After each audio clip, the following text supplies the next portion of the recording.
I mean, I didn't test the drugs, but it was I'm glad. very, very, I'm pretty sure that this was in fact fentanyl that he was mixing in front of us and showing us. And he would crush them into these M30 pills, which is how they're commonly.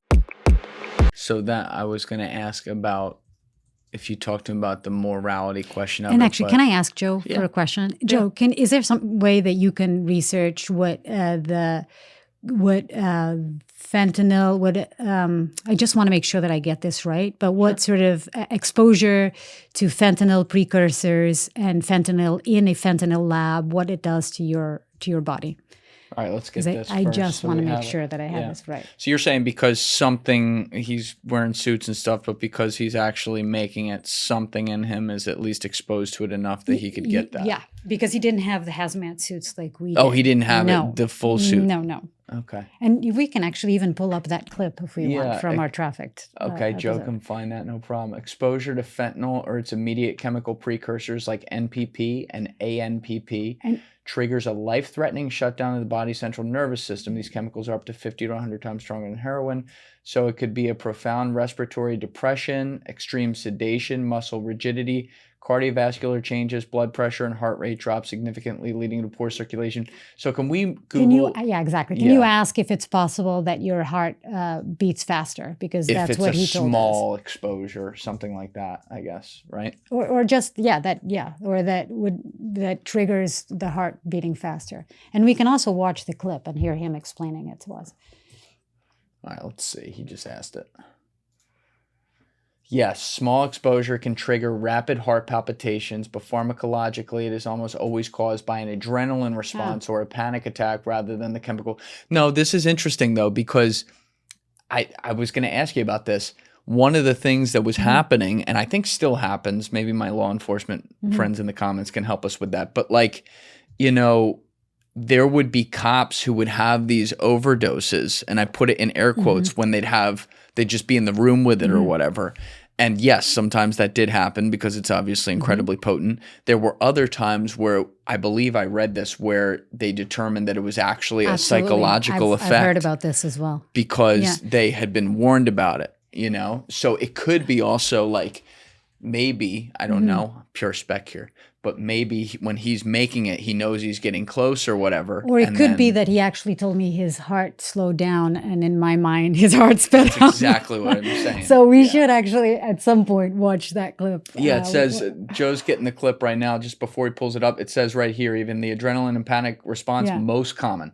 When someone believes or realizes they've been exposed to a deadly substance like fentanyl, the brain's fight or flight system instantly kicks in. The surge of adrenaline causes immediate physical symptoms that are often mistaken for chemicals' direct effects. I get this in other, not to this extent, but to like other random things where I'm like, oh, did I just take like 3 ibuprofen instead of 2? Or something like that. And then I'm like, oh. Right. Or me in the coup where I get, oh shit. Yeah, you in a coup. Yeah, I'm sitting here worried about like ibuprofen, but... All right, Joe's got the clip right here. Oh, here it is. Okay. So keep it not full screen because this is Nat Geo. Yeah, that's perfect. And we'll watch it. And if you guys get a skip in the episode right now, it's because it was copyrighted, but we'll watch it right here. So you see the mask that we have fitted to our faces, the little hazmat suit. All right, go ahead. Perfect. Chemical process. El indicador mío es que ya tengo un poco de taquicardia. Eso quiere decir que el producto ya está quedando. ¿Verdad? ¿Ya lo sientes? Sí, ya siento. A mí ya me está colocando y eso quiere decir para mí que ya estamos listos. This is so crazy. And what's that he's opening? One of the precursors?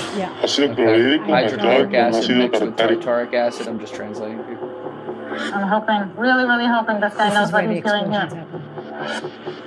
You're not worried if the molecules start to move here? I'm starting to think my team and I should get the hell out of here. Narcochemists accidentally kill themselves all the time. Yeah, see, they accidentally kill. This is so nuts.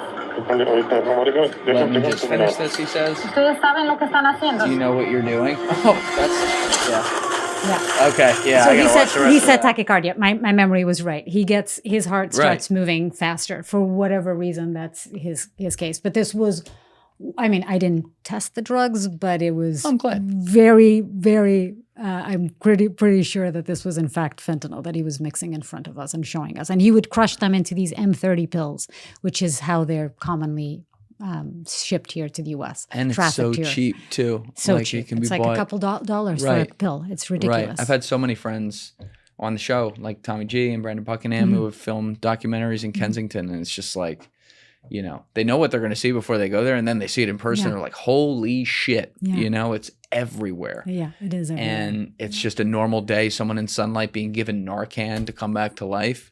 Oh, and that's another thing with these nitazines, is that they're so powerful, this new opiate, that in some cases Narcan doesn't work. And it's not visible in drug testing either, so that's why people are still worried about it. Yeah, you just wait until nitazine is the next big thing. The morality of this, though, as you were saying before we were checking on the symptoms there, this guy was told basically you have to do this or your family's going to die. And hey, that's a really hard place to be put in. I can't imagine that. I'm glad I'm not him. But, you know, do you ask him about if he ever thinks about the downstream effects of this? Always. I always ask every single one of these Sinaloa cartel or cartel members in general if they know what they're doing is actually killing people. And, you know, a lot of my time is spent with those family members. One of the first stories I did, that first story that I did on fentanyl, I spent time with a mother who had 3 sons and lost 2 of them to fentanyl. And, you know, again, I spent a lot of time in rooms with particularly mothers who are the ones who are... there's something, I mean, obviously there's a lot of very hurt fathers out there and fathers trying to make a difference after their loved ones pass away. But more often than not, in my experience, mothers, after a loss like this, they decide that they don't want any other mother to suffer like they have. And they become very public in their fight against these drugs. So again and again, we interviewed, mothers who are doing everything, going out there, going to Congress, out on the streets and trying to prevent more deaths from fentanyl. Yeah, it's the worst club you could ever imagine being in, losing a kid. Yeah, and I can't even fathom it, but I'm always amazed when, you know, even years later with things like this, you'll see moms like really, for lack of a better way of putting it, putting their money where their mouth is and really pushing to make a change so other people don't have to feel that. So I'm glad you also, as a mother, cover that. But like, also, how old's your son now? 16. He's about to turn 16. Okay, so here's a great time period question for you. You know, he's in high school, headed to college and stuff like that. Everyone has fun in these environments. You know, you ever get really worried about of course the wrong thing being in something that he doesn't know it's in? I have conversations about this with him and have had for years, constantly telling him, like, unfortunately, you know, drugs aren't the same as they were when we were younger. We did a story on hash in Portugal and Morocco and Spain, where we filmed me actually smoking hash on camera for National Geographic, because it was a story of, it's sort of, hash is the equivalent of weed in Europe, right? It's the You're first not going to tell me drug fentanyl's in this, are you? No, it's not. It's, I mean, I don't know. That was not our story. We wanted to look at the trafficking of hash and how it gets there. And meanwhile, here I am on camera smoking a drug and telling my son that he absolutely cannot touch this shit. But what I told him was like, this is, you know, well, it was the job. Cool. Yeah, this is for the job. I didn't enjoy it at all. It was okay to smoke a joint when I was growing up. It is no longer okay to smoke a joint if you don't, even when you know. Thank you guys for watching the episode. If you haven't already, please hit that subscribe button and smash that like button on the video. They're both a huge, huge help. And if you would like to follow me on Instagram and X, those links are in my description below.